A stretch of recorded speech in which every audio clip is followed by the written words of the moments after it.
আমাদের এলাকারই একদম বাচ্চা মেয়ে, আমাদের দিলীপ চক্রবর্তী, তার মেয়ে, একই মেয়ে, খুব প্যাথেটিক। কালকে দিয়েই একটা সন্ধ্যের পর থেকেই আমাদের এলাকার সবাই একটু এই ব্যাপারে শোকাহত।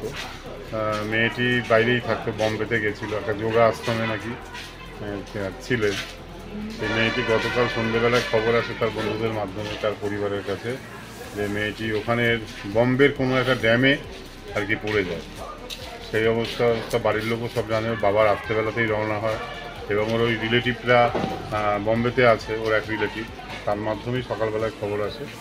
সে লোকাল থানার প্রশাসনের মাধ্যমে ড্যামের কাছে যায় এবং ড্যাম থেকে নাকি বডিও পাওয়া গেছে, মেয়েটি মারা গেছে ড্যামে পড়ে। খুবই আর কি প্যাথেটিক। আমাদের এলাকার প্রত্যেক বাড়িরই একটা সবাই আর কি এই ব্যাপারটা অনুতপ্ত। একটা অল্প বয়সী মেয়ে আর একই সন্তান, তার বাবা মা, প্যাথেটিক। বাবা গেছে, বাবার সঙ্গে যোগাযোগ রয়েছে, যদি কোনো প্রয়োজনে আর কি হয়, ওর বাবাকেও ফোন করতে বলা হয়েছে। তো যাই হোক, মেয়েটির কী কারণে বা কীভাবে আর কি ড্যামে পড়লো ওটাও নিশ্চয়ই প্রশাসন কাটিয়ে দেখবে। এখন অত দূর থেকে বডি আনার ব্যাপারেও একটা রয়েছে। ওর বাবার সঙ্গে কথা বলি, বাবা পৌঁছেছে একটু আগে, কাল রাত্রে 2টোর সময় বাবা বেরিয়ে গেছে, সে পৌঁছানোর পরে কেন ওখানে গেছিল? ওখানে গেছিল বাড়ির লোক যেটা বলছে, কোনো যোগা আশ্রমে আর কি, শারীরিক কোনো অসুবিধা ছিল বা কিছু, এই কারণে যোগা আশ্রমে নাকি একাই গিয়েছিল। একাই ছিল।